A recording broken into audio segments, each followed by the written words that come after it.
Good morning, all of you.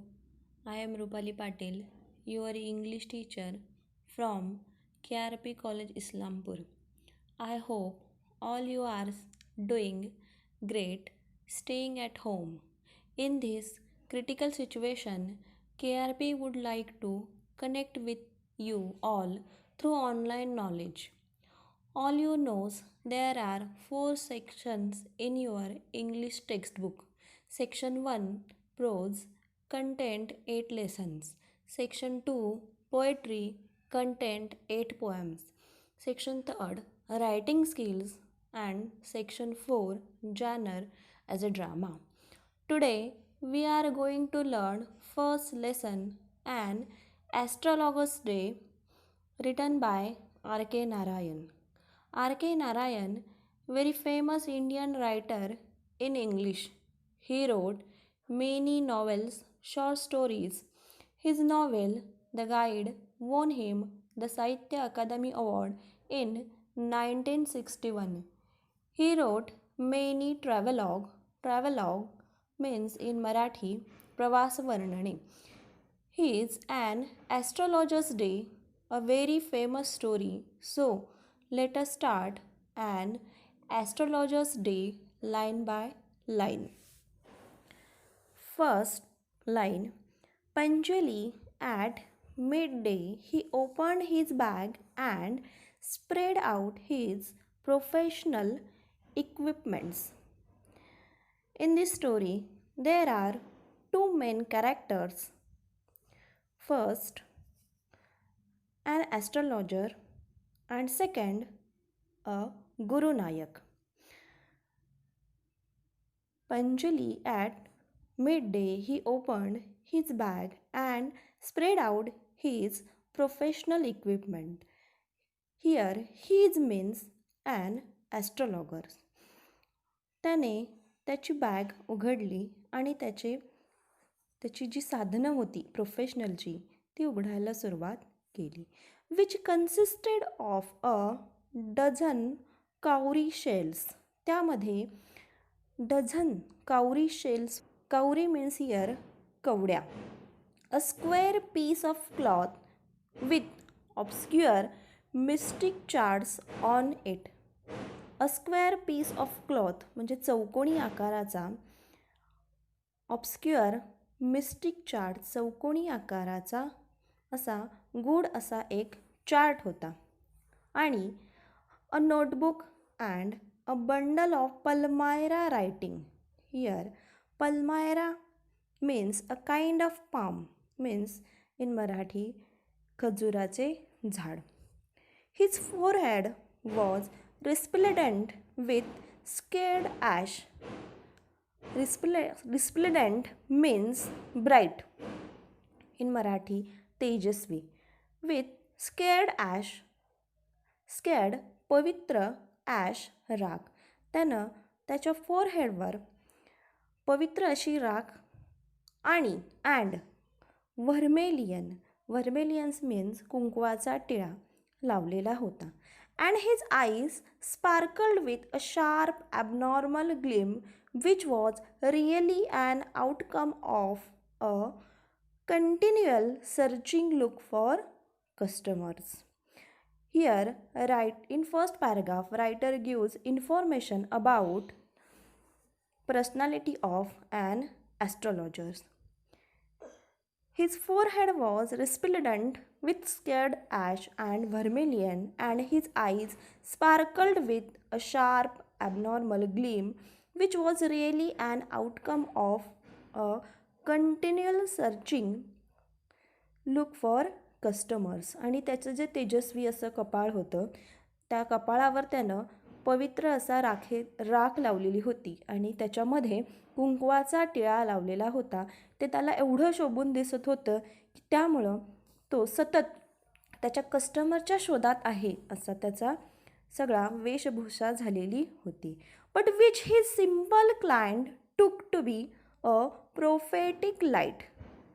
But which his simple client, आणि त्या क्लायंटला तो काय वाटायचा तर प्रोफेटिक, त्याची जी परफॉर्मन्स होते ते प्रोफेटिक लाईट असं वाटायचं. अँड फेल्ट कम्फर्टेड, आणि तो अगदी जाणकार असा ॲस्ट्रोलॉजर आहे, भविष्य सांगणारा आहे असं त्याच्या कस्टमर्सला वाटायचं. The power of his eyes, आणि त्याच्या डोळ्यामध्ये इतकी शक्ती होती. The power of his eyes was considerably enhanced. Enhance means here in Marathi प्रभावी. by their position placed as they were between the painted forehead and the dark whisker. Here whisker means दाढी, आणि त्याला त्याच्या चेहऱ्याला शोभेशी अशी दाढी होती, which streamed down his cheeks. Even a half-wit eyes. half-wit here म्हणजे निर्बुद्धी असणाऱ्या माणसाला जरी असे डोळे असतील तरीही ते डोळे हुशार माणसाचे आहेत इतके ते त्याचे डोळे शोभून दिसत होते. Eyes would sparkle in such a setting, आणि ह्या सगळ्या सेटिंगमध्ये त्याचे डोळेसुद्धा तेवढेच शोभिवंत होते. टू क्राऊन द इफेक्ट, आणि ह्याचा effect, to crown the effect means increase. Here to crown the effect is the phrase, increase वाढवणे. He wound a saffron coloured, saffron means भगवा रंगाचा, saffron coloured turban around his head, आणि त्यानं भगव्या रंगाची शोभेशी अशी पगडी घातलेली होती किंवा टोपी घातलेली होती. दिस कलर स्कीम नेवर फेल्ड, आणि रायटर टेल्स ही जी कलर स्कीम आहे ती कधीही फेल्ड होत नाही. पीपल वर अट्रॅक्ट, त्यामुळंच because of that people were attract to him as bees are attract to cosmos, आणि मग त्याच्याकडं अशी माणसं कशी खेचली जायची, जशी मधमाशी ही फुलांकडे आकर्षित होती तशी माणसं त्याच्याकडे यायची. Attract to him as bees as attract to cosmos of dahlia stalk. He sat under the buff of spreading tamarind tree which flanked a path running through the town hall park. आणि मग तो ही sat under कशाखाली बसायचा तर मोठ्याच्या मोठ्या टर्मॅरिंड tree म्हणजे चिंचेच्या झाडाखाली बसायचा, की जे चिंचेचं झाड centre of the town hall park, आणि सेंटरला होतं अशा त्याच्यावर तो बसायचा. It was remarkable place in many ways, आणि ते अगदी रिमार्केबल प्लेस होतं जिथं तो बसायचा. अ सर्जिंग हिअर मीन्स मराठी गर्दी, सर्जिंग क्राऊड गर्दी असलेली crowd was always moving up and down this narrow road from morning to till night. आणि सकाळपासून मॉर्निंग टू टिल नाईट, संध्याकाळपर्यंत तिथं अशी गर्दी असायची. अ व्हरायटी ऑफ ट्रेड्स, तिथं भरपूर असे व्यापार चालायचे. And occupations was represented all along its way. आणि मग in this second paragraph writer says information about the market.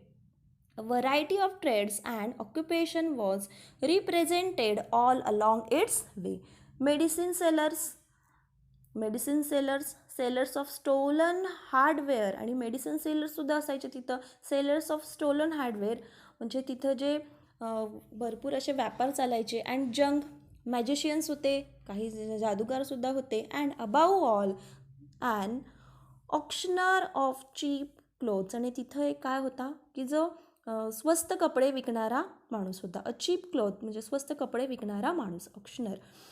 Who created enough din म्हणजे इथं लाऊड नॉईज, मोठाच्या मोठा असा आवाज करायचा गोंगाटसारखा, all day to attract the whole town. आणि कशासाठी आवाज करायचा, कशासाठी गोंगाट करायचा तर ते माणसांना अट्रॅक्ट करायला, पीपल अट्रॅक्ट करायला. The whole town next to him in vociferousness means here being loud and noisy. ते वातावरण जे होतं ते खूप नॉइझी होतं झालेलं असायचं ह्या सगळ्यांच्यामुळं. केम अ व्हेंडर ऑफ फ्राईड ग्राउंडनट, आणि भाजलेले जे आपण शेंगदाणे आहेत ते भाजलेले शेंगदाणेसुद्धा एक माणूस घेऊन तिथं बसायचा. हू गेव वेअर अ फॅन्सी नेम इच डे, आणि मग त्याच्या पदार्थांना तो रोज एक नवीन नाव द्यायचा की जेणेकरून माणसं अट्रॅक्ट होतील. कॉलिंग इट बॉम्बे आईस्क्रीम, कधी तो बॉम्बे आईस्क्रीम म्हणायचा त्याच्या पदार्थांना.